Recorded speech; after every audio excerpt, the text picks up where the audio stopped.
근데 지금 선관위는 헌재를 믿고 이걸 권한쟁의 심판을 낸 것 같아요. 자기들한테 유리하게 내줄 거라고 생각하는 것 같아요. 두고 보셔야죠. 뭐 이런 거를 근본적으로 뿌리 뽑지 않으면, 그 개혁을 거부하면 선관위는 기관의 존폐를 각오해야 된다. 아주 저도 100% 공감합니다.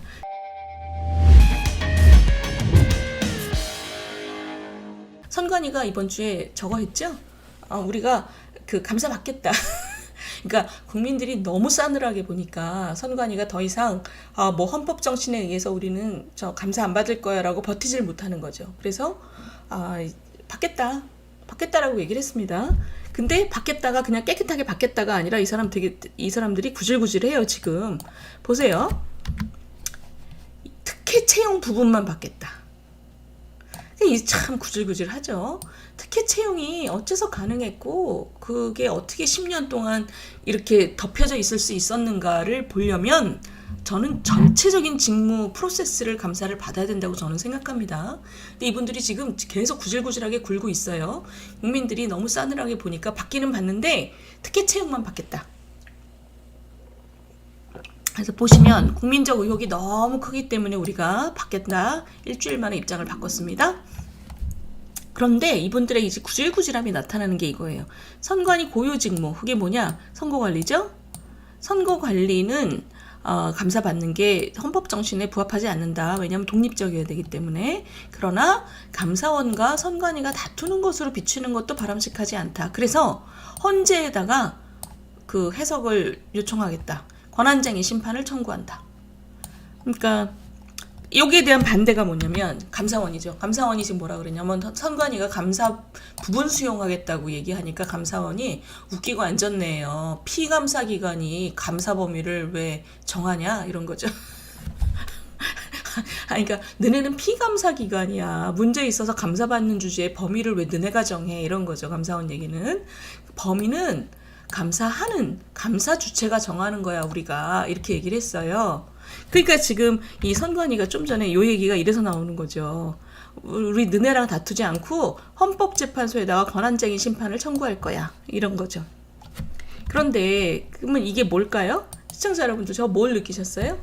헌재 판결이 굉장히 웃기잖아요. 지난번에 검수완박 검수원복 그 시행령에 대해서도 그 검수완박 결정에 대해서 헌재 판결 보셨죠? 앞뒤가 안 맞는 결정들을 하고 있잖아요, 지금. 그러니까 뭐 뭔가 잘못 그 민영배 그 위장 탈당에 대해서도 뭐 조금 문제는 있지만 뭐 심각한 문제는 아니야. 뭐 이러면서 그래서 결국 그거를 그 저 헌법에 저 위헌이 아니라고 이렇게 해줬잖아요. 그러니까 그 국회에서 그때 검수완박에 대해서 그 한동훈 장관이 시행령으로 이렇게 한 것에 대해서 그 시행령으로 피해가면서도 권한쟁의 심판을 내놓은 것에 대해서 헌재 판결이 괜찮아. 검수완박 오케이 이런 판결을 냈잖아요. 그 안에 지금 인적 구성이 굉장히 좀 수성적인 구성인데 그 안에 그 재판관들 하나하나의 좀 퀄리티도 의심스럽고 근데 지금 선관위는 헌재를 믿고 이걸 권한쟁의 심판을 낸 것 같아요. 자기들한테 유리하게 내줄 거라고 생각하는 것 같아요. 두고 보셔야죠. 뭐 두고 보시는데 이거 한번 보시겠어요?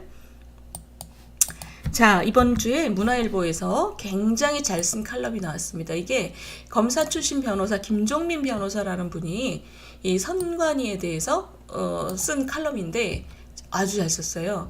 선거관리의 본질은 행정작용이다. 제가 지난주에 우리 시청자 여러분들께 그 말씀 드렸잖아요. 헌법에 보면 다른 거는 다 국회, 대통령, 법원, 정부, 헌재 이런 식으로 나와 있는데 선관위라는 말은 거기에 독립장애 제목으로 빠져있지 않다. 선거관리라고만 돼 있다 그랬잖아요. 근데 이분이 같은 지점을 지적을 한 거예요. 이건 뭐냐면 기본적으로 정부가 해야 되는 행정작용을 선거관리위원회가 할 뿐이다. 이게 무슨 얘기냐? 독립행정기관이다. 그러니까 행정부의 일을 하는 독립행정기관이기 때문에 여기서 독립이라는 것의 의미는 뭐냐면 상위 기관의 지휘를 받지 않는다는 거지. 이게 어떤 기관으로부터도 감시, 견제, 통지받지 않는다는 걸 의미하는 게 아니다. 따라서 감사원 감사를 받아야 된다. 입니다. 이 사람의 얘기는.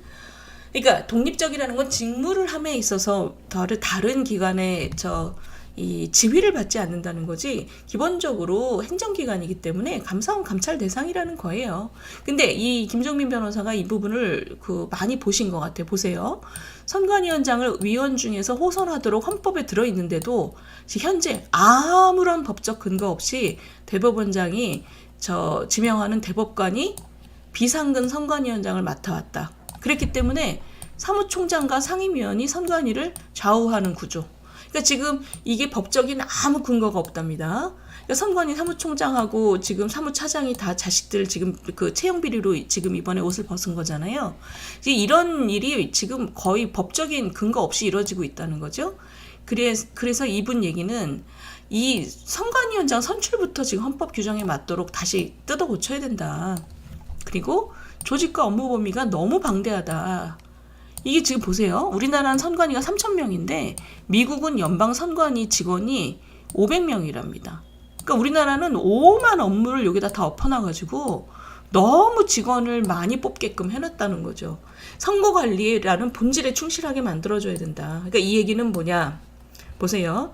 선관위원장 선출, 적폐 척결, 업무의 분산과 축소, 그 다음에 이 투명한 직무관리, 조직과 정원의 대폭 축소. 이분 얘기는 이런 개혁 과제가 산적해 있다는 거예요. 그러니까 저런 개혁 과제가 산적해 있는 상황에서일수록 감사원 감사를 받아야죠.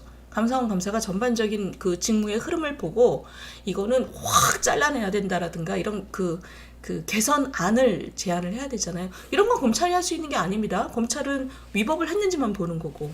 권익위는 어차피 공무원의 부패만 보는 거잖아요. 근데 지금 이분 얘기처럼 전반적인 직무를 어떤 식으로 확 자를 건 자르고 어떤 식으로 직원 임명은 어떻게 해야 되는지 이런 것까지 개선안이 나오려면 문제점이 파악이 돼야 되잖아요. 지금 이분 얘기가 그겁니다. 그리고 이 사람이 나중에 마지막에 뭐라 그랬냐면 이런 거를 근본적으로 뿌리 뽑지 않으면 개혁을 거부하면 선관위는 기관의 존폐를 각오해야 된다.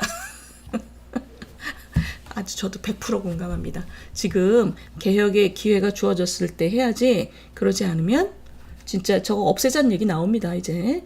근데 뭐 이게 예전에 내무부 안에, 그러니까 지금 행안부 안에다가 그냥 집어넣자는 것에 대해서도 사실 반대하실 분 많죠. 왜냐하면 독립적으로 해야 되는 부분들이 있으니까.